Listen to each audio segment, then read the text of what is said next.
지난해 한국의 경제 성장률이 2.8%를 기록해 3년 만에 반등했습니다. 한국은행은 지난해 4분기 실질 국내 총생산이 3분기보다 0.9% 늘어난 것으로 집계됐다고 밝혔습니다. 동양증권이 매각을 앞두고 1,500억 원 규모의 제3자 배정 유상증자를 추진합니다. 향후 인수자가 유상증자로 발행하는 신주를 인수하는 방식입니다.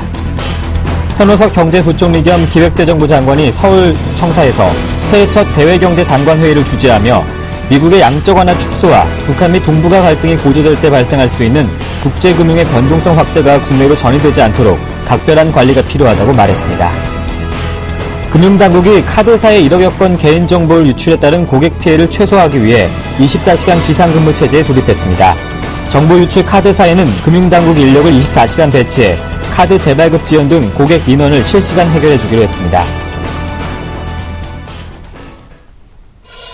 안녕하세요. 핫텐의 강동석입니다. 오늘 아침 우리나라 4분기 GDP가 발표됐습니다. 2.8%로 기록해서 3년 만에 반등한 수치를 확인할 수 있었는데요. 시장은 이미 예상했던 호재로서 올해 후반대 3%대로 성장할 수 있는 기틀을 마련해 주었다는 점이 시장에는 호재로 작용하고 있습니다. 이런 GDP 호재에도 불구하고 코스피는 1970선을 내주면서 현재는 1960선까지 무너진 상황, 0.6% 정도 빠지고 있는데요. 오늘 코스닥이 비교적 견조합니다. 525선까지 회복되는 가운데 기관의 매수세도 도입되고 있습니다. 현재 상황부터 체크하고 돌아오겠습니다. 시황센터 연결합니다. 안녕하십니까. 정혜림입니다. 전일장 1970포인트까지 상승폭을 이끌었던 코스피 오늘은 6포인트 가까이 밀리면서 1964포인트에서 약보합 출발을 했습니다. 약보합권에서 출발한 후에 어제장 상승폭을 이끌었던 외국인은 다시 한번 매도세로 전환하자 하락폭을 하면서 오늘 약보합권에서 계속 움직이고 있는데요. 12포인트 가까이 빠지면서 1957선까지 내려온 모습, 1960선마저 이탈한 모습입니다. 수급도 함께 체크해보도록 하겠습니다. 전일장에서 막판 스퍼트를 내주면서 지수 상승을 이끌었던 외국인 다시 한번 오늘은 매도로 전환한 모습입니다. 매도 물량이 꽤 큰데요. 400억 원 가까운 매도 물량을 출회되면서 오늘 지수 하락을 이끌고 있고요. 그동안 지수를 좀 견인했던 기관이 소폭 많이 줄어든 모습입니다. 오늘은 5억 원 가까이 사들이고 있고요. 개인이 388억 원의 매수 우위 나타내고 있습니다. 코스닥도 함께 살펴보도록 하겠습니다. 오늘 코스피보다는 흐름이 좋습니다. 524포인트, 2포인트 가까이 상승하면서 오늘 강보합 출발을 했습니다. 강보합 출발한 후에 상승폭을 좀 더 확대해 나간 모습인데요. 2.58포인트 오르면서 525선에서 거래가 되면서 일주일째 상승 기조 이어나가고 있습니다. 수급도 함께 체크해보죠. 이렇게 코스닥이 선전하는 이유는 외국인이 힘이 큽니다. 외국인이 9거래 연속 순매수 기조 이어나가고 있는데요. 149억 원 매수 우위 나타내고 있고요. 기관도 오늘 소폭 사주는 모습입니다. 38억 원 동반 순매수 우위 나타내고 있습니다. 개인만 매도 물량을 출해내고 있는데요. 실거래 연속 매도 물량을 출해내고 있습니다. 182억 원 매도 우위 나타내고 있습니다. 시가총액 사기 종목군 흐름 살펴보도록 하겠습니다. 삼성전자 외국인의 매도세가 거세지면서 나흘 만에 약세로 전환한 모습 보여주고 있습니다. 오늘 1% 넘게 빠지면서 130만 원 선에서 거래가 되고 있고요. 전일장 좀 견조한 흐름을 보였던 현대차와 현대모비스도 오늘 조정을 받고 있는 모습 확인할 수가 있습니다. SK하이닉스도 보합권에서 움직이고 있고 네이버마저 오늘 조정에 들어간 모습입니다. 7위부터 12위 종목도 체크해보죠. 대부분 종목들이 하락하고 있는 가운데 기아차만 빨간불을 켜주고 있습니다. 기아차 기관 매수세에 힘입어서 오늘 상승 기조인데요. 소폭 오르고 있습니다. 0.38포인트 오르면서 53,000원 선에서 거래가 되고 있고요. 대부분 종목들은 약세장을 면치 못하는 모습입니다. 이어서 코스닥 시총도 확인해 보도록 하겠습니다. 장 초반에 약세 흐름 이어나가던 셀트리온 하락과 상승을 번갈아 오가고 있는데요. 다시 한번 하락 쪽으로 방향을 틀었습니다. 0.45% 빠지면서 44,000원 선에서 거래가 되고 있고요. 어제도 좀 좋은 흐름을 이어나가던 서울 반도체 오늘도 3% 이상 오르면서 강세 기조 이어나갑니다. 48,500원 선에서 거래가 되고 있고요. 최근 흐름이 좋지 않았던 홈쇼핑주 오늘 다시 한번 반등하고 있습니다. 7위부터 12위 종목도 한번 체크해보죠. 어제장까지 좀 흐름이 좋지 않았던 CJEN은 다시 한번 반등해주고 있는데요. 4% 가까이 오르면서 오늘 33,000원 선에서 거래가 되고 있고요. 코스피는 거의 약세장을 면치 못했던 반면에 코스닥 시장은 역시 일제히 상승폭을 확대해 나가고 있습니다. 메디톡스도 오늘 2% 이상의 강세 기조 이어나가고 있습니다. 이어서 외환시장 체크해 보도록 하겠습니다. 오늘 역외 환율을 반영을 해서 1060원대 후반대에서 상승 출발을 했습니다. 하지만 환율의 방향성을 결정질 만한 이벤트가 없기 때문에 보합권에서 등락을 거듭하고 있는데요. 오늘 다시 한번 1070원대 회복한 모습 보여주고 있습니다. 4원 90전 오른 1072원 30전에 거래가 되고 있습니다. 이어서 테마조선도 살펴보죠. 먼저 LED주부터 살펴보도록 하겠습니다. 간밤에 마감한 미 증시에서 LED 대장주인 크리사가 실적 호조 탈퇴 7% 이상 급등 마감을 지었습니다. 이렇게 미국발 훈풍이 국내 시장까지 더해지면서 다시 한번 LED 관련주들이 선전을 하고 있는데요. 서울 반도체도 오늘 3% 이상 상승을 기록하고 있고요. 대부분 종목들이 1%에서 3%가 넘는 상승률 보여주고 있습니다. 이어서 3D 프린터주도 살펴보도록 하겠습니다. 산업통상부와 미래창조과학부가 3D 프린팅 활성화 정책을 내놓을 것이다라는 이런 전망이 나오면서 벌써부터 관련주들이 들썩이고 있습니다. TPC도 오늘 10% 이상의 상승률 보여주고 있고요. 하이비전 시스템도 4%의 급등세를 나타내고 있습니다. 대부분 종목들이 1%에서 10% 이상의 상승률 기록하고 있습니다. 이어서 급등하는 종목 찾아보도록 하겠습니다. 먼저 우리들 생명과학입니다. 줄기세포 관련을 해서 특허가 취득했다라는 소식이 나오면서 오늘 장 시작하자마자 상한가 집행한 모습, 가격 제한폭까지 높게 뛰어오르면서 4,300원대에서 거래가 되고 있고요. 이어서 이지도 살펴보도록 하겠습니다. 이 박근혜 대통령의 남동생인 박지만 씨가 운영하는 회사인데요. 환경부로부터 유기성 폐자원 에너지와 연구개발 사업자로 선정됐다는 소식이 나오면서 어제 이어서 오늘도 상한가 집행한 모습입니다. 이틀 연속 강세 기조 이어나가고 있는데요. 15% 가까이 상승하면서 22,100원에 거래가 되고 있습니다. 이어서 코맥스도 살펴보도록 하겠습니다. 코맥스도 오늘 흐름이 좋습니다. 올해 스마트홈 성장 기대감이 더해지면서 실적이 좀 개선될 것이다라는 이런 호재가 겹쳤습니다. 오늘 7% 이상 급등하면서 3,600원 선에서 거래가 되고 있습니다. 급락하는 종목도 함께 살펴보도록 하겠는데요. 동양증권입니다. 제3자 배정 방식으로 1,500억 원 규모의 유상증자 소식 이후 급락하고 있습니다. 오늘 7% 이상 빠지면서 2,390원대에서 거래가 되고 있습니다. 이어서 중국 원양자원도 살펴보도록 하겠는데요. 최대 주주인 장원희 대표이사의 지분 매각 소식이 또 한 번 나오면서 오늘 하락세 면치 못하고 있습니다. 4% 이상 빠지면서 3,600원 선에서 거래가 되고 있습니다. 이어서 모린스도 살펴보도록 하겠습니다. 92억 원대의 대규모 면체 소식에 오늘 급락하는 모습 보여주고 있는데요. 5% 이상 빠지면서 200원대에서 거래가 되고 있습니다. 지금까지 10시 구간 시황과 함께 테마주 급등 급락하는 종목까지 찾아봤습니다.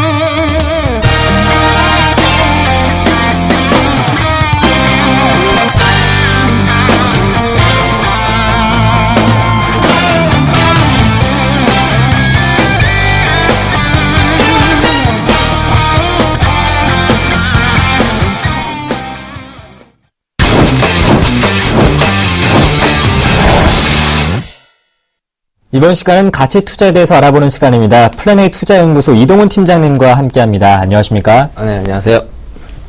네, 이동훈 팀장님의 포트폴리오를 확인해 볼 텐데요. 놀라지 마십시오. 엄청난 수익률이 뒤에 숨겨져 있습니다. 이동훈 팀장님의 포트폴리오입니다. 현금인 20%, 블루컴과 한스바이오메드, 위닉스가 각각 20%, 유비벨록스와 에로티백툼이 각각 10%씩 담겨 있습니다. 수익률 확인해 볼까요? 와, 무려 20% 넘는 종목이 두 종목 있습니다. 한스바이오메드가 23.5%, 유비벨록스가 22.4%, 불과 보름 만에 수익률 20% 넘게 달성했고요. 블루컴은 3달 정도 보유하고 있었죠. 16.3% 높은 수익을 보고 있습니다. 에도트백트는 다만 한 10% 정도의 손실권 정도, 5,800원 정도의 관심을 가졌었는데, 6,500원 정도의 관심을 가졌었는데, 현재 가격은 5,820원 선에서 움직이고 있습니다. 네, 이동훈 팀장님 정말 축하드립니다. 수익률이 무려 20% 넘는 종목이 두 종목이 있고 투자일수 종목은 세 종목. 정말 가치 투자의 이제 진정한 제왕이라 불리고 싶은데요. 이동훈 팀장님의 특별한 노하우 한마디 좀 부탁을 드릴게요. 우선은 그 시장의 흐름을 시장의 흐름과 같이 가야 되는. 네. 그러니까 뭐 단순히 가치 투자자라고 해서 어떤 숫자적인 부분들, 뭐 저평가적인 부분들에만 이렇게 보는 것이 아니라 시장이 어떤 것을 요구를 하고 있고 네. 또 그것이 이 회사가 지금 시장의 흐름과 어떻게 잘 맞는지 그것이 첫 번째로 가장 중요한 것 같고 네. 그리고 두 번째로 회사가 이제 그동안 꾸준히 힘들었다가 다시 좋아지는 어떤 모습이 충분히 보이는지 그것을 이제 탐방을 통해서 확인하는 작업 이 두 가지를 통해서 좋은 종목을 발굴할 수 있는 것 같습니다. 네, 시장 트렌드 분석과 실적을 확인해 보면서 이 두 종목 두 가지 관심으로 이제 가치 투자 종목을 고르셨다 해주셨는데 본격적인 AS에 앞서서 지난 시간에 소개해 주셨던 상신 EDP를 오늘 포트폴리오에 새로 담으신다고요? 네네, 오늘 포트폴리오 교체를 좀 하기 위해서 네. 했는데 아직 조금 이른다는 생각이 들기는 하지만 네. 투자자라면은 미리 들어가서 선점을 할 수 있는 그런 선점을 하고 또 기다리는 그런 모습이 진정한 투자자의 모습이고 시장에서 이길 수 있는 투자자가 그러한 투자를 하는 것이기 때문에 지금쯤 진입해서 앞으로 전기차 관련해서 전기차가 출시되고 네. 그리고 실적이 큰 폭으로 증가할 수 있는 부분들이 앞으로 많이 있기 때문에 미리 좀 선점하는 그런 투자를 하는 것이 낫지 않나 하는 판단에서 신규 추천주로 가져오게 됐습니다. 네, 그렇다면 상신 EDP 가격적인 전략을 들어볼 수 있을까요? 네, 상신 EDP는 지금 뭐 5,000원 초반 내에서 이렇게 왔다 갔다 하고 있는데 네. 저는 뭐 5,500원 이하에서는 충분히 뭐 매력적인 가격이 아닐까 생각하고 있습니다. 네, 그렇다면 목표가 손절가 비중도 함께 들어볼 수 있을까요? 역시 뭐 손절가는 없고요. 네. 목표가는 내년까지 보자면은 뭐 올해 연말까지 그리고 내년 초까지 꾸준히 장기 투자할 수 있는 목적으로 가져간다고 본다면 뭐 10,000원은 가야 되지 않나 하는 생각입니다. 네, 올해 말까지 목표가 10,000원으로 현재가 부근에서 관심 가질 수 있고 5,500원 이하까지는 상신 EDP 관심 가질 수 있는 영역이다 말씀해 주셨습니다. 그렇다면 본격적인 AS를 받아볼 텐데요. 먼저 유비밸런스부터 매수 관심을 가진 지 보름 만에 수익률 20%를 달성했어요. 네네. 뭐 운이 되게 좋았습니다. 네. 우선 회사에 올해 좋은 일이 되게 많아질 것 같았는데 그 부분도 있었지만 초기에는 그 부분 때문에 조금 상승하는 부분이 있었지만 두 번째로는 카드 대란이 일어나면서 그 부분에 대해서 좀 어떤 이슈를 받으면서 오른 점이 있다라고 생각합니다. 그래서 이 부분에 대해서는 곧 그 테마가 없어지면서 주가가 또 하락할 수 있는 가능성이 되게 크기 때문에 오늘쯤에서 일정한 수익을 확보를 하는 것이 중요할 것 같고요. 그리고 두 번째로는 또 자회사에 관련해서 약간의 좀 리스크들이 조금 남아 있습니다. 올해 뭐 본업에서 실적이 많이 나온다 하더라도 자회사에서 비용을 떨어내야 될 것들이 조금 있기 때문에 아무래도 실적이 훼손되는 부분들이 있다고 생각해서 이 정도 수준에서 수익을 실현하는 것이 현명하지 않나 하는 생각입니다. 네, 운이 좋았다고 겸손하게 말씀을 해주시면서 유비밸런스 이쯤에서 수익을 실현해보자 이렇게 정리를 해주셨습니다. 계속해서 AS 받아볼 텐데요. 위닉스 같은 경우에는 급락이 있었잖아요. 예, 어제 급락이 있었습니다. 네. 3분기와 4분기 실적이 기대에 못 미친다. 네. 그리고 1분기가 적자가 날 것이다라는 루머가 돌면서 그 루머에 때문에 급락이 나오게 됐는데요. 1분기는 아직 뭐 이제 1월 20일, 네. 20일인데 1분기를 논하기에는 조금 이른 것 같고요. 4분기는 예상치보다 못 나올 수도 있다라고 생각이 됩니다. 왜냐하면 에어워셔가 제가 에어워셔를 처음으로 방송할 때, 여기 소개를 할 때, 리스크에 대해서 말씀드렸는데, 네. 날씨라고 말씀드렸거든요. 날씨가 춥지 않으면 에어워셔가 생각보다 많이 팔리지 않을 것이다. 네. 라는 것에 대해서 제가 리스크를 말씀드렸는데, 날씨가 춥지 않았습니다, 올해. 춥지 않았기 때문에 건조하지도 않고, 그렇기 때문에, 생각보다 많은 판매량은 것 같고요. 그래서 4분기 실적은 예상만큼 나올지, 그러니까 시장의 예상만큼 나올지 그 부분은 조금 두고 봐야 될 만한 부분 같고요. 1분기 실적은 뭐 거의 루머에 가깝다고 생각합니다. 1월 20일인데 뭐 벌써 1분기 실적 논하는 거는 우스운 일 같고요. 그리고 또 하나는 이 급락을 부추긴 또 하나의 이유는 에어워셔가 청소적인 부분에서 결함이 있다라고 지적이 되었는데 이 부분은 뭔가 좀 악의적인 그런 루머인가요? 네, 예, 악의적인 루머라고 생각이 됩니다. 네. 지금 시장에 나와 있는 에어워셔 제품 중에서 청소가 가장 편한 부분이 위닉스 제품입니다. 그렇기 때문에 이런 부분에 대한 지적은 올바른 지적이 아닌 것 같고요. 그다음에 세 번째로 에어워셔 판매 현황에 대해서 아주 정확하게 체크를 해보지는 않았는데 제가 오늘 오후 2시에 지금 탐방이 있습니다. 네. 위닉스 탐방이 있어서 뭐 이 부분에 대해서 한 번 더 확인을 해봐야 되겠고요. 그리고 2014년 실적을 보자면 아직까지 여름에 이번 여름에 제스키 판매는 급증할 것으로 전망하고 있습니다. 왜냐하면 전자제품은 그 성장하는 속도가 점유율이 50%까지는 급격하게 성장을 하게 됩니다. 전년도에 14% 정도의 보급률이 보였기 때문에 올해는 50%까지 급격하게 성장을 할 것으로 전망하기 때문에 2014년도 실적은 한 6배 초반에서 PER 6배 초반이라고 볼 수 있고 B2C 기업으로 보자면은 현재 아주 싼 구간에 속하기 때문에 위닉스에 대해서는 큰 문제가 없다고 생각합니다. 네, 루머에 관한 부분은 다음 주에 기업 탐방한 후에 소개해 주시면 궁금증이 해결될 것 같습니다. 오늘은 플래닛 투자연구소의 이동훈 팀장님과 함께 했습니다. 말씀 잘 들었습니다. 고맙습니다.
안녕하십니까. 상쾌한 아침입니다. 날씨가 많이 추워지긴 했다고 하는데요. 그래도 영하 한 5도 정도 되니까요. 그래도 좀 견딜만한 겨울인 것 같습니다. 자, 오늘의 주제는요. 지금 21일과 22일 동안 열렸던 일본의 이제 금통이 있죠. 양적 완화가 과연 어떻게 될 것인가에 대한 궁금증 굉장히 많았었고요. 그렇지만 결국 이제 결정이 되었습니다. 그 주제를 가지고 오늘 말씀을 드릴게요. 자, 엔저 부담의 축소, 과연 이제 수출주가 시동을 걸 수 있느냐에 대한 내용으로 오늘 아침 찾아봤습니다. 우선, 일본은행이요, 본원 통화량 60조에서 70조 엔으로 일단 유지하기로 결정했다. 이렇게 내용이 나왔고요. 결론적으로 말씀해드리면, 결국 이제 엔저 리스크 부담 속에서 단기 급락했던 수출주들의 관심을 가져보자 하는 게 오늘 이야기의 결론입니다. 자, 그럼 세부적인 내용도 좀 지켜볼 필요가 있는데요. 일단 핵심은요, 일본의 무역 수지가 계속 악화가 되고 있는 상황이죠. 그런 상황에서 전반적으로 실질 소득이 감소되고 있는 모습이고요. 그러다 보니까 이 소비 심리가 급격히 냉각되고 있다는 거죠. 자, 일본이 엔저를 고집하게 되면 수입 물가가 비싸질 것이고요. 그러면 물가는 올라가요. 지금 현재 일본의 어떤 그 인플레이션, 디플레이션 상태에서 한 1.6% 정도의 인플레이션으로 돌아섰긴 했지만, 실질 구매력이 굉장히 떨어지다 보니까 소비 심리가 굉장히 많이 떨어졌다. 이렇게 볼 수가 있겠고요. 물론, 여기에 대해서 좀 하나 우리가 확인해야 될 부분도 하나 더 남아있긴 있어요. 4월 달에 일본에서 내수 소비세를 인상하기로 했는데요. 인상하기 전에 전격적으로 다시 한번 양적 완화할 가능성이 있다. 왜? 소비세가 인상이 되면 또 개인들의 주머니에서 돈이 빠져나갈 수밖에 없기 때문에 시중에 돈을 더 풀 가능성도 분명히 있는 것이니까 이번에의 양적 완화 규모를 유지하는 것에 대해서 너무 기쁘게 생각하지 마라. 이런 내용들이 또 받아들여지고 있는 부분인 것 같습니다. 여튼요, 일본은 계속해서 한 2% 정도의 올해 인플레이션을 만들어내려고 하고 있습니다. 현재 한 1.6% 정도 진행 중이라고 본다면, 이 물가라는 게 그래요. 올라가는 게 나쁜 것은 전혀 아닙니다. 그렇지만은 올라가는 상승 속도가 중요하거든요. 가만히 있다가 뻥뻥 뛰면 이때가 문제라는 것이, 올라가는 게 어느 정도 수준으로 올라가는 거는 꽤 괜찮다 이렇게 보셔야 됩니다. 우리나라의 과거 이제 생각나네요. 우리나라 물가 잡는 대통령이 한 명 있었죠. 누굽니까, 이 사람. 그쵸. 29만 원밖에 없다 보니까 이분이 물가를 절대 올리면 안 되잖아요. 그죠? 그래가지고 7년 동안 물가 무조건 때려잡았지 않습니까? 그 이후에 이제 노태우 정권이 들어오고 나서 물가가 어떻게 해요? 급등을 하잖아요. 그 부분이 문제가 많은 거예요. 안정적으로 인플레이션을 만들어내는 거는 굉장히 괜찮은데, 이 상승 속도가 굉장히 어떻게 해요? 중요한 부분이거든요. 그래서 일본의 인플레이션도요, 적정 수준으로 상승하면 좋은데 지금 최근에 다소 급등하는 양상으로 좀 전개가 되고 있기 때문에 이 부분에 대해서 분명히 일정 부분 부담을 가질 수밖에 없다. 그래서 돈을 앞으로 마구마구 찍어낼 수는 분명히 없을 것이다. 이렇게 판단하는 시각이 옳을 것입니다. 자, 그렇다면 우리는 이제 앞으로 이 엔저 부담에 축소가 된다고 하는데 전망은 어떻게 봐야 되느냐. 첫 번째요. 현재 아까 말씀해드렸지만 일본 통화의 15% GDP 규모의 15% 정도를 지금 양적 완화에 진행 중이거든요. 그러니까 이미 어마어마한 돈을 풀고 있는 상황이라는 거죠. 그렇기 때문에 일단 추가적으로 나오더라도 그렇게 가능성 크지 않을 것으로 이렇게 보여지고요. 두 번째, 이에 따라서 이제 수출주들이 좀 강세를 보일 건데, 그럼 모든 수출주가 다 이 엔저 영향력에 있었고 엔저 영향력에서 벗어날 수 있느냐? 이게 아니거든요. 산업의 경쟁 강도가 치열한 업종들이 있어요. 일본과의 경쟁 강도가 치열한 업종, 넘버원이 뭐냐면 자동차 부품입니다. 자동차 부품, 그리고 자동차 철강이 가장 대표적으로 있는 업종이거든요.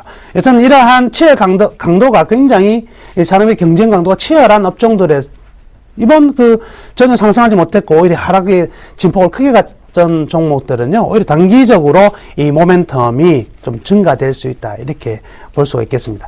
자, 그러다 보니까 자동차 부품이라든지 철강 기계 업종군들에서 매력도가 점진적으로 이제 개선될 가능성이 높다. 이렇게 보시면 되겠고요. 그러면 일단 지금 엔저 부담 축소가 되고 있는데, 그렇다면 우리 어떻게 이제 대응하느냐 보기 전에요, 이 그림 한번 볼게요. 자, 이 그림을 한번 보시면은요, 제일 위에 색깔이 좀 연하게 나와 있나요? 노란색으로 표시되는 게 우리나라 코스피 지수고요. 그 밑에 빨간색과 파란색이 원달러와 원엔입니다. 지금 제가 말씀드리려고 하는 부분은 뭐냐면 바로 2002년, 2003년, 2004년에서 자, 이 구간을 한번 표시를 해보면은요, 예, 됐네요. 이 구간을 한번 관심 있게 한번 보자는 거죠. 이미 자, 이 앞에서 2002년부터 원달러는 하락하기 시작했고요. 2004년을 기점으로 엔화에서도 원화 강세가 이루어집니다. 그 구간 동안에 주가 지수는 어떻게 됐냐면요, 2004년 살짝 쉬어졌다가 2004년부터 초강력 랠리를 보이거든요. 초강력 랠리를 보여가지고 보시면 극단의 이 원화 강세가 이루어졌던 때가 지금 2006년, 2007년이라는 거죠. 그래서 저는 이제 기억하는데요, 제가 2007년에 일본 오사카에 놀러를 한번 갔었는데, 그때요, 일본 오사카의 물가가 서울 물가보다 훨씬 쌌어요. 왜냐면 환율이 750원 할 때거든요. 그런데 그때 우리나라 지수는요, 2000포인트 막 돌파해 나갈 때라는 거죠.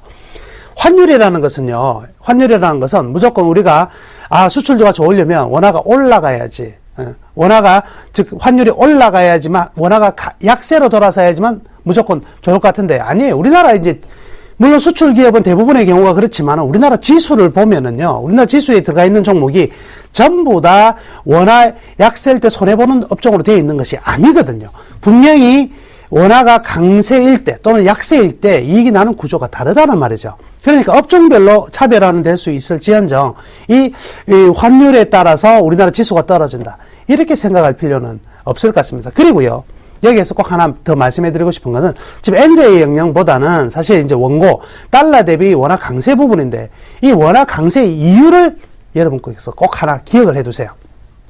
지금의 원화 강세는요, 지금의 원화 강세는 2007년하고의 다른 상황이 하나 있어요. 어떤 거냐면 2007년에는 우리나라 부동산 가격이 급등하면서 우리나라 은행들이 외환 차입을 굉장히 많이 해요. 즉 달러 빚을 내 가지고 우리나라 이제 부동산 경기 대출을 많이 해 왔었거든요.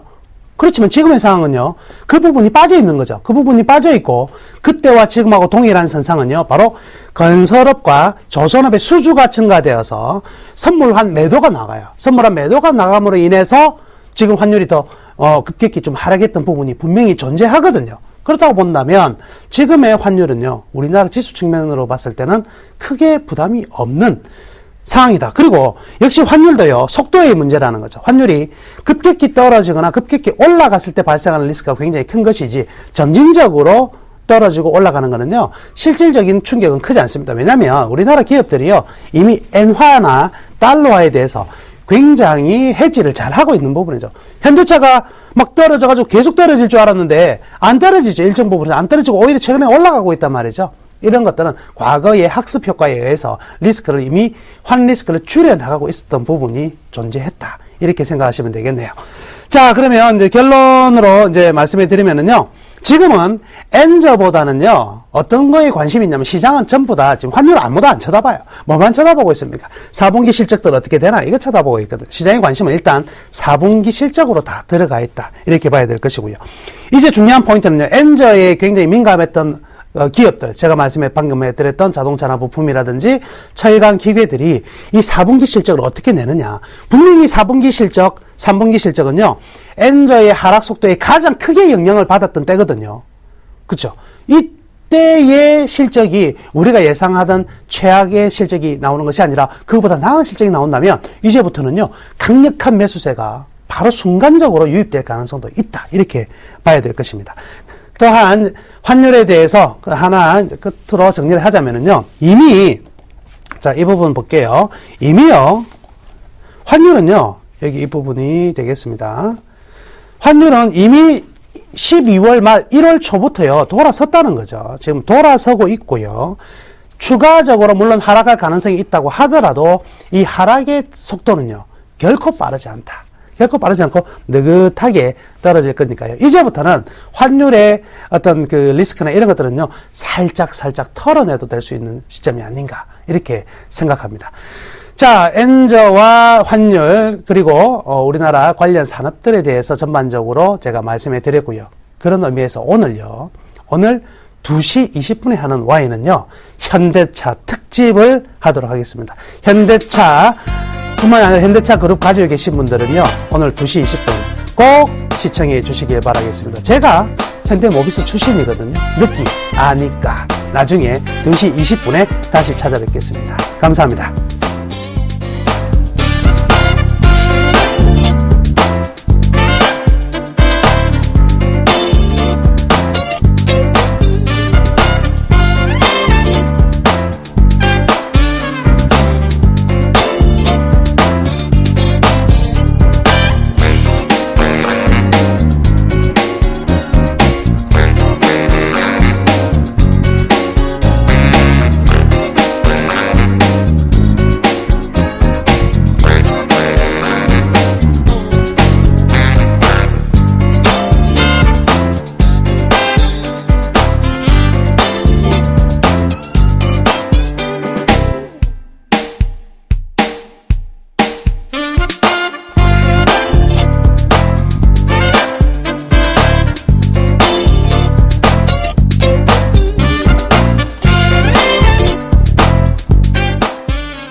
중국 증시도 확인해 보겠습니다. 리딩투자증권의 우성재 팀장님과 함께합니다. 안녕하십니까? 네, 안녕하세요. 네, 신용경색 우려가 줄어들면서 2% 급등한 상해 증시 단숨에 2050선까지 회복됐습니다. 오늘 HSBC 제조업 PMI 속보치가 발표되는데 시장에는 호재로 작용할 수 있을까요?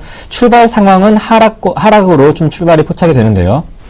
예, 전일 중국 증시 강한 급등세를 나타내면서 2개월 내 최대 폭의 상승을 했었습니다. 오늘 중국 증시는 소폭 약세 움직임을 보이고 있는 상황인데요. 현재 0.17% 하락한 2048.33포인트의 장 움직임 보이고 있는 상황입니다. 지금 상해 종합주가지수 시장에서의 기대감은 좀 많이 줄어드는 모습을 보이고 있는 가운데 상승세를 더욱더 확대해 나갈 수 있을지 여부 확인해 보셔야 될 것 같은데요. 지금 중국은 지난주 A주 신설 계좌 수가 7만 개로 계속적인 증가세를 나타내고 있는 가운데 저가 매수의 유입에 대한 기대감은 좀 확대되고 있는 상황입니다. 지금 중국은 부동산 규제 강화가 지속되고 있는 모습을 보이면서 부동산 시장에 대한 부담감들이 좀 커지고 있는 모습을 보이고 있는데요. 지금 스탠다드 포어스에서는 베이징과 상하이 등 1선 도시와 주요 2선 도시의 주택 구입자들이 2014년에는 보다 엄격한 대출과 주택 구입 제한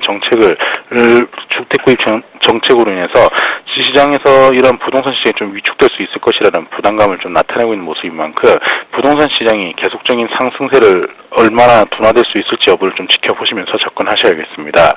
제 HSBC 제조업 PMI 지수 발표가 있는 가운데 과연 50을 상회할 수 있을지 여부 중요한 관심사라 보시면 좋을 것 같습니다. 최근 중국 경제 둔화 우려감이 좀 커지고 있는 모습을 보이고 있는 가운데 시장에서의 관망세 확대되고 있기 때문에 이러한 부분 염두하셔야 될 것 같은데요. 지금 중국 인민은행의 유동성 공급에 따른 투자 심리가 완화되고 있는 모습을 보이고 있는 만큼 시장에서 큰 폭의 급락보다는 HSBC 제조업 지표 발표에 따라 시장에서의 변동성 확대될 수 있기 때문에 2000선의 지지 이후에 상승폭을 확대해 나갈 수 있을지 여부 확인하시면서 접근하셔야겠습니다. 따른 시장 심리가 완화된 것이 좀 쭉 지속됐으면 하는 바람 가져봅니다. 지금까지 리딩투자증권의 우성재 팀장님과 함께했습니다. 고맙습니다. 네, 고맙습니다.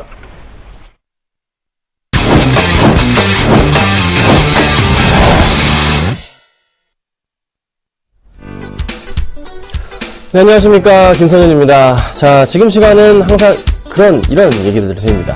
테마주 얘기와 이 시간에 오늘의 정말 핫한 업종에 대해서 말씀을 좀 드려보고요. 그 다음에 중간중간에 종목 상담 해드리고 마지막으로 괜찮게 볼만한 종목 하나를 말씀을 좀 드리고 있는데요. 자, 먼저 종목 상담을 해드리고 있기 때문에 번호를 조금 가르쳐 드리도록 하겠습니다. 자, 013-3366-0110번입니다. 안에 번호를 문자 주시면요, 제가 상담해 드립니다. 지금 바로 상담해 드릴 거고요. 그리고 또 미처 상담해드리지 못한 분들 도움 드리고 있죠. 끝까지 걱정 마시고서 이 방송 끝나기 전까지 문자 보내주시면요, 도움 드리도록 하겠습니다. 천천히 작성해 주세요. 오늘은 바로 좀 테마주부터 좀 보겠습니다. 테마라긴 좀 하긴 그렇네요. 오늘 제가 가지고 나온 이슈 3가지 업종을 좀 살펴보도록 하겠습니다. 자, 오늘 LED 산업을 가지고 나오고 LED, 그 다음에 바로 가지고 나온 게 운수업종입니다. 봐야 되겠죠? 그리고 세 번째가 3D 프린터 관련주들을 가지고 나왔습니다. 자, 여기서 이제 좀 살펴봐야 될 게 3D 프린터가 좀 테마성에서 이제는 좀 바뀐 흐름이에요. 그쵸? 그 부분이 있는데요. 먼저 말씀드릴 게 LED 관련주입니다. 자, 오늘 LED 관련주도 주가 흐름 볼까요? 서울반도체 2.9%, 루멘스 2%, 쭉쭉쭉 1% 이상씩의 상승을 보여줍니다. 자, 여러분 기억하십니까? 제가 정말 제 이름 걸고 얘기했던 겁니다. 서울반도체 얼마 간다고요? 이제 같이 외치셔야 됩니다. 10만원 읊으셔야죠. 제가 서울반도체 10만원 간다고 진짜 몇 주 전부터, 거의 한 달 전부터 말씀드렸던 것 같아요. 계속 얘기 드렸습니다. 그렇죠? 이유가 뭡니까? 실적 개선, 그리고 올 한 해 최고의 테마가 될 거다 말씀드렸잖아요. 벌써 서울반도체가 48,000원입니다. 말씀드릴 때가 4만원대였어요. 4만원대. 이때도 말씀드렸고 계속 말씀드렸잖아요. 계속 가져가십시오. 조정이 오면은 매수 사인 드렸는데 조정이 나오긴 했습니다. 이때 그럼 제가 추천을 왜 안 드렸냐? 저는 사실 41,000원까지 오길 기다렸는데 42,000원까지만 오고 그 다음부터 날아가더라고요. 그 다음에 좀 매수해볼까 했지만 다른 게 눈에 들어와서 추천을 드리진 않았습니다. 하지만 조정이 나온 이후부터 다시 한번 또 급등하고 있다는 거. 이 종목뿐인가요? 루멘스 마찬가지 잘 가고 있죠. 하지만 대장주는 역시나 서울반도체입니다. 얼마 더 갈 것 같습니까? 또 말씀드릴게요. 10만원입니다. 언제까지요? 몇 년이 될지 모르겠습니다. 하지만 박근혜 대통령 임기 끝나는 안으로 해서 끝나기 전에는요, 10만원 갈 것 같습니다. 충분하게 갈 것 같아요. 흐름이 너무나 좋아요. 자, 매수 가격을 다시 한번 잡아드릴게요. 서울반도체를. 차트를 크게 보죠. 크게 보면요, 좀 해답이 나옵니다. 자, 이 친구가 항상 좋았어요. 지금은 이제 2014년부터 LED 조명을 써야 되니까 정치적인 측면이 있어서 급등했는데, 항상 좋았던 가격은 바로 61선이나 121선 포인트가 가장 좋았던 기억이 있습니다. 이 친구는 61선 라인에 좀 오면요. 또 120선 라인에 오면은 정말 좋았던 기억이 있어요. 근데 이번엔 좀 바꿔야 돼요. 왜냐하면 너무 업황이 갑자기 좋아지기 때문에 2013년하고 너무 틀려요. 올해는요. 그렇죠? 그래서 21선을 봐야 됩니다. 이제는. 그래서 한 43,000원, 4,000원 좀 내려올 때 10%더 빠져야 돼요. 10% 빠진다는 소리 나요? 뭐 빠질 수도 있어요. 하지만 지금 당장은 아닌 것 같아요. 어쩔 수 없어요. 종목이라는 것은 갑자기 쭉 갔으면 차익 실현해주고 다시 들어가고 갈지자 형태를 그리는 게 바로 정말 좋은 종목입니다. 서울반도체 전형적인 갈지자 형태를 그리는 종목. 조정이 나온다면은 사야겠죠? 43,000원 라인. 안 올 수도 있지만 저는 그때까지 기다려 보려고 합니다. 제가 41,000원까지 기다렸다가 혼났는데요. 이번엔 3,000원, 4,000원까지 좀 기다려 보려고 합니다. 그때 조금 빠질 때, 지금 당장 매수하기에는요, 약간 조금 불안합니다. 너무 높아서요. 조금 참아보시고 기다려보세요. 다른 종목 좋은 거 많으니까요. 그렇죠? 네, 그렇게 좀 판단을 하도록 하겠습니다. 자, 그리고 그 다음 말씀드릴게, 운수업종인데요. 운수업종 말씀드리기 전에, 그 문자번호 한 번만 더 띄워주세요. 이 번호로 문자 주시면 도움 드립니다. 013-3366-011 공부원입니다. 아셨죠? 문자 주시면 도움 드리도록 하겠습니다. 지금 문자가 굉장히 많이 들어오고 있는데요. 운수업종 보고서 좀 상담을 도와드리도록 할게요. 자, BOJ에서 통화정책을, 그쵸? 유지를 합니다. 유지를 해요. 바닥 확인의 계기가 됐다는 판단. 언제까지? 4월까지. 4월에 뭐가 있죠? 소비세 관련한 일본의 정책적인 변화가 있습니다. 자, 그럼 그때까지, 그 전까지는 또 BOJ에서 어쩔 수 없이 통화정책을 유지할 가능성. 왜죠? 무역 수지 자체가 좋지가 않아요, 일본 쪽이. 그렇게 돈을 풀었는데도 좋지가 않습니다. 실질적으로 사람들이 그러면은 지금 이게 돈을 많이 풀었는데 소득이 높아졌나요? 그것도 아니에요. 그래서 소비 심리도 좋아지고 있지가 않은 게 지금 일본의 현실입니다. 더 이상 돈을 풀어도 무의미하다라는 것이 결론인 거죠. 그래서 지금 관련주들을 주목해야 될 시기가 오지 않았나라는 판단입니다. 자, 또 하나 말씀드릴게요. 자, 지금 외국인들은요, 일본 자동차 운수업종에 대해서 롱 포지션이었고요. 국내에는 우리나라는 한국 쪽에서는 쇼 포지션을 가지고 있었습니다. 자, 그런데 그게 이제 바뀔 때가 된 것 같습니다. 어떻게 해요? 빠르게. 원래 해지 전략은 굉장히 빠르게 움직입니다. 그래서 그 자금들이 이제 서서히 이제 비중 자체가 바뀌는 시기가 딱 오게 됩니다. 자, 그러면 한국 쪽이 이제 롱 포지션 전략으로 바뀌게 되고 일본 쪽이 숏으로 간다고요. 그렇게 빨리 바뀌진 않겠지만서도 이제 거의 바닥에서 바뀌고 있는 그 단계란 거죠. 여기서 주목해야 될 게 뭐? 자동차 업종 중에서 뭘 봐야 되냐? 외인들이 매수하는 종목을 봐야 됩니다.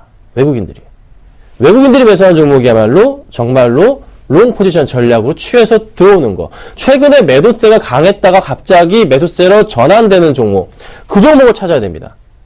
자, 그래서 제가 보고 있는 종목이 이따가 말씀드릴 종목입니다. 아셨죠? 자, 먼저 좀 운수업종 종목부터 볼게요. 현대차부터 얘기를 좀 해보겠습니다. 차트를 좀 열어볼까요? 오늘 약간 밀립니다. 자, 그런데 현대차가 최근 들어서 조금 상승 쪽으로 가요. 근데 제가 말씀드렸던 포인트가 있는지 좀 살펴봅시다. 매도에서 매수로 바뀌고 있는지. 자, 외인들이 최근에 조금 매도세 자체가 있어요. 근데 확실하게 한 달 동안 매도세 자체가 많죠? 기관들이 매수를 해주긴 하는데 확실하게 약간 조금 외인이 매수야 매도야 포인트를 잡기에는 애매한 그런 흐름이 있습니다. 그렇죠? 약간 조금 마음에 안 드는 포지션들이 보여요. 자, 기아차로 가볼까요? 기아차. 요거는 좀 눈에 들어오네요. 외인들이 이렇게 많은 물량을 던지고 있습니다. 그렇죠? 기관들이 사주고 있는데 오늘의 현대랑 기아차의 흐름을 살펴보겠습니다. 외인이 어떻게 움직여주고 있는지 현대차를 열어볼게요. 자, 먼저 현대차부터 살펴볼까요? 자, 현대차는 어떻게 되고 있습니까? 외인들의 매도세가 좀 더 강하죠. 46,000주 매도세, 기간은 외인이 33,000주 매수세. 그래서 한 13,000주가량 매도세가 현대차는 강하다. 아직까지 외인이 매도세인 흐름으로 나타나주고 있네요. 기아차를 볼게요. 자, 기아차를 보죠. 기아차 조금 약간 애매하긴 합니다. 그렇지만 외인의 매수세가 10,000주가량 조금 더 잡히고 있는 포인트가 나타나고 있습니다. 자, 이건 확실하지 않으니까 그 잠정치를 한번 살펴봅시다. 이따 장 끝나고 봐야 되긴 해요. 자, 현재 기아차 같은 경우는 외인들이 12,000주 정도 순매수를 보여주고 있고요. 그 다음으로 현대차를 살펴보자면 현대차는 외인이 13,000주 정도 매도가 나오고 있네요. 요거는 근데 한 10시 자료이기 때문에 확인은 좀 더 필요합니다. 그래서 한 1시 반 넘어가서 2시쯤에 그때 한 번 더 확인을 해봐야 됩니다. 제가 이따가 오후에 2시 한 40분쯤 방송을 하죠. 그때 가지고 나올 수도 있겠지만 저도 그때 제가 확인을 할 겁니다. 아마 저는 개인적으로. 그래서 그 내용에 대해서는 무료 방송에서 3시 무료 방송에서 말씀을 드릴 겁니다. 네, 그렇죠? 그래서 아직 제가 매수 사인을 낼까 말까 고민 중이긴 한데 확실하게 포인트는 어느 정도는 이제 바닥에 대한 인식 자체가 끝나간다. 그래서 자동차 업종은 확실하게 관심 있게 봐야 된다. 자, 그럼 부품주 어떻게 될까요? 자, 현대모비스 볼게요. 자, 현대모비스 0.17% 정도 상승을 하고 있습니다. 최근에 바닥에서 치고 가고 있습니다. 자, 부품주들 어떻게 됩니까? 완성차보다는 네, 엔화에 대한 부분에서 조금 그래도 안전하다고 하지만 업황에 대한 부분이기 때문에 따라가는 부분이 있습니다. 하지만 역시나 그래도 현대모비스 최근에 수급 보자면 역시 마찬가지로 네, 그렇죠? 기관들이 매수가 잘 들어와주고 있고 그 다음에 외국인들이 매도가 나가지만 오늘 장에서 좀 바뀌나요? 역시 볼까요? 아직은 아니네요. 자, 외인들의 매도가 좀 더 강해요. 그렇죠? 매수세보다 그 포인트 오늘 잡힙니다. 그래서 당분간의 흐름을 볼 때 외인의 매수세가 갑자기 많이 턴이 될 때 그 포인트를 노리고서 종목을 매수해야 되는데요. 저는 그래도 말씀드릴 수 있는 부분 바닥은 확인됐다. 자동차 업종 바닥 확인됐다고 말씀을 드리고 싶습니다. 그래서 자동차 업종을 제가 가지고 나왔는데요. 종목 상담을 하고 3D 프린터 보고서 제가 좀 말씀을 드려볼게요. 자, 종목 상담 해드릴 건데요. 문자번호 띄워드리겠습니다. 자, 013-3366-0110번입니다. 이 번호로 문자 주시면요. 제가 상담을 해드릴 테니까요. 걱정 마시고 보내주시면 돼요. 자, 들어온 문자입니다. YG엔터예요. 매수가가 6만원이십니다. 최근에 매수하셨나요? 20%. 자, YG엔터는 한번 추천을 드리고 나서 잡고 나왔습니다. 10% 수익을 내고 나왔어요. 59,000원에 정리를 했습니다. 나왔습니다. 저희는요, 오후 방송에서 잘 아시죠? 네, 나왔습니다. 오전 방송에서도 수익 내고 나왔었고요. 지금 제가 어제 이제 무료 방송에서 그 방송 참가하신 사람들과 얘기를 해봤는데, 이번 싸이 앨범 어떻게 보세요? 라고 물어봤더니만, 대부분의 그 방송 보신 분들 대답이, 채팅을 하죠. 안 좋을 것 같아요. 라는 말들을 많이 하셨습니다. 근데 앨범 발표를 언제 할까요? 자, 싸이는 어느 나라 사람입니까? 우리나라 사람입니다. 지금 다가오고 있는 휴일이 있습니다. 가장 큰 휴일이 뭐가 있을까요? 설이죠, 설. 설이 있습니다. 자, 그런데 외국에는 있습니까? 없습니다. 자, 싸이가 앨범을 발표 딱 하면은 그 다음 날부터 바로 전화가 미친듯이 오겠죠? 활동을 해야 됩니다. 그렇죠? 싸이가 쉴 수 있을까요? 못 쉽니다. 엄청 바쁠 거예요. 제 생각에는 그래도 한국 사람이니까 설날까진 깔끔하게 쉬었다가 그러고 나서 앨범 발표를 하고 쫙 그래도 부모님 공경해야 되잖아요. 그렇죠? 네, 싸이가 그래도 효자입니다. 그래서 당분간에는 앨범 발표가 아니고요. 설 끝난 이후에 그래서 2월 초가 조금 확실하지 않을까라는 판단이 들어요. 제 개인적인 생각입니다. 개인적인 생각이에요. 여러분들 네, 판단하시되 저는 이렇게 생각하고 있다고 말씀을 드리는 겁니다. 아셨죠? 그래서 당분간에는 앨범 발표가 없을 것 같아요. 하지만 종목에 영향은 있나? 빠지진 않을 겁니다. 자, 근데 YG만 있나요? 오로라 있고요. DI 이렇게 세 종목이 핵심 수혜주 중에 하나인데 최근에 뭐 오로라나 DI 같은 종목은 약간 조금 움직임 자체가 둔화되고 있는 게 사실이에요. DI도 그렇고요. 오로라도 오늘 같이 밀려주고 있고 어제도 조금 오른 듯 했는데 어제 올랐죠. 오른 듯 했는데 많이 오르진 않았어요. 그래서 조금 바닥권이긴 한데 확인은 필요한 그런 시점이거든요. 근데 YG 같은 경우는 중요하게 봐야 될 게 있죠. 뭐가 있습니까? 바로 수급적인 부분이 있습니다. 자, 수급을 볼게요. 수급을 보자면요. 그래도 정말 많은 물량을 최근에 기관들이 매수를 해줍니다. 정말 많은 물량을 매수해 줬어요. 꾸준하게 많은 물량을 매수를 해주고 있습니다. 상당히 많죠? 이 물량이 여기서 끝나는 게 아니고 조금 더 들어올 가능성은 열려 있습니다. 아직 팔고 나가지 않고 있잖아요. 대신에 많은 물량이 외인이든 기관이든 확실하게 들어오지가 않으니까 주가 차트 흐름이 횡보를 하고는 있습니다. 그렇죠? 횡보를 하고는 있어요. 조정이 조금 나와줄 시기가 온 것 같긴 한데 내일이 될지 오늘이 될지 다음 주 뭐 설 전이 될지 모르겠습니다. 하지만 조정이 나올 때 그때는 어찌 보면은 좋은 매수 포인트가 될 것도 같아요. 그래서 그 조정을 사실 저도 한 번 더 기다리고 있는데 아직 오진 않고 있습니다. 그래서 일단 매수하셨기 때문에 기다려 보시고요. 팔진 마시고 분명히 신규 앨범 발표하면 주가가 급등을 한 기억이 있어요. 똑같이 따라 움직일 겁니다. 그걸 노리고 기관들이 안 파는 것 같은데 좀 기다려 볼게요. 조금만 더 기다려 보시면 좋은 결과가 있지 않을까 말씀을 드려볼게요. 자, 상담은 제가 여기까지만 하고요. 자, 3D 프린터 테마 좀 보고 말씀을 드릴게요. 자, 3D 프린터 테마 오늘 장에서 좀 움직입니다. 상당히 좀 많이 잘 움직여주고 있는데요. 좀 살펴보도록 하겠습니다. 자, 오늘 장에서 어떤 종목이 가장 움직여주고 있습니까? 잠깐 볼까요?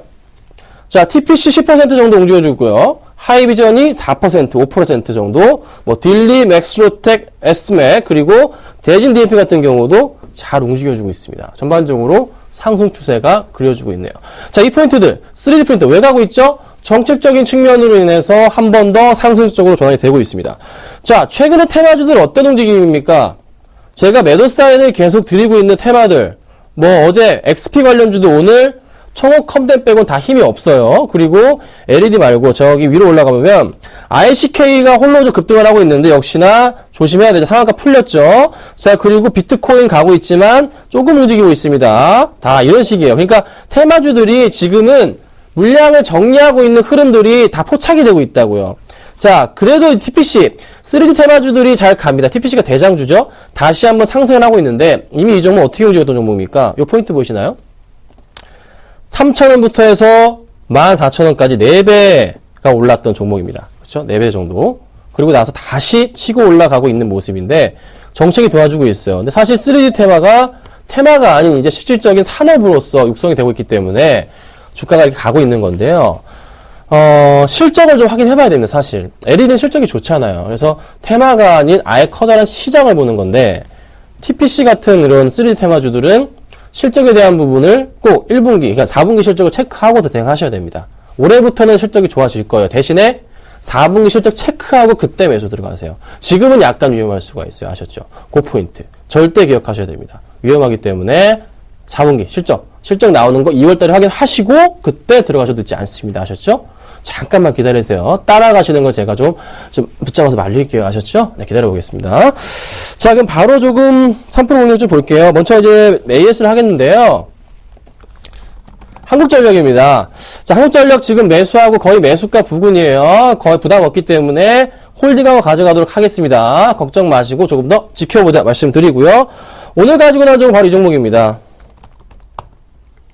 기아차를 가지고 나왔습니다. 제가 용기 있게 가지고 나왔습니다. 자, 기아차 가지고 나왔습니다. 바닥인가요? 저는 바닥이라고 좀 봅니다. 왜? 일본이 도와줬으니까. 그리고 또 하나, 롱 포지션의 전략. 또 오늘 기아차 수급 좀 봐야 되겠지만서도 외인들의 매수가 그래도 이제는 들어오는 것 같습니다. 그러면 이제 더 이상의 하락 쪽보다는 상승 쪽으로 움직일 가능성이 크기 때문에 보시면 될 것 같고요. 꼭 좀 보시고요. 매수가 잡아드릴게요. 매수가는 지금 53,600원이죠? 53,600원 매수하겠습니다. 53,600원까지 매수하고요. 목표가는 플러스 3%, 손절가는 마이너스 3% 잡고 대응하도록 하겠습니다. 오늘은 제가 기아차까지 말씀드려봤고요. 오후에 또 찾아뵙도록 하겠습니다. 감사합니다.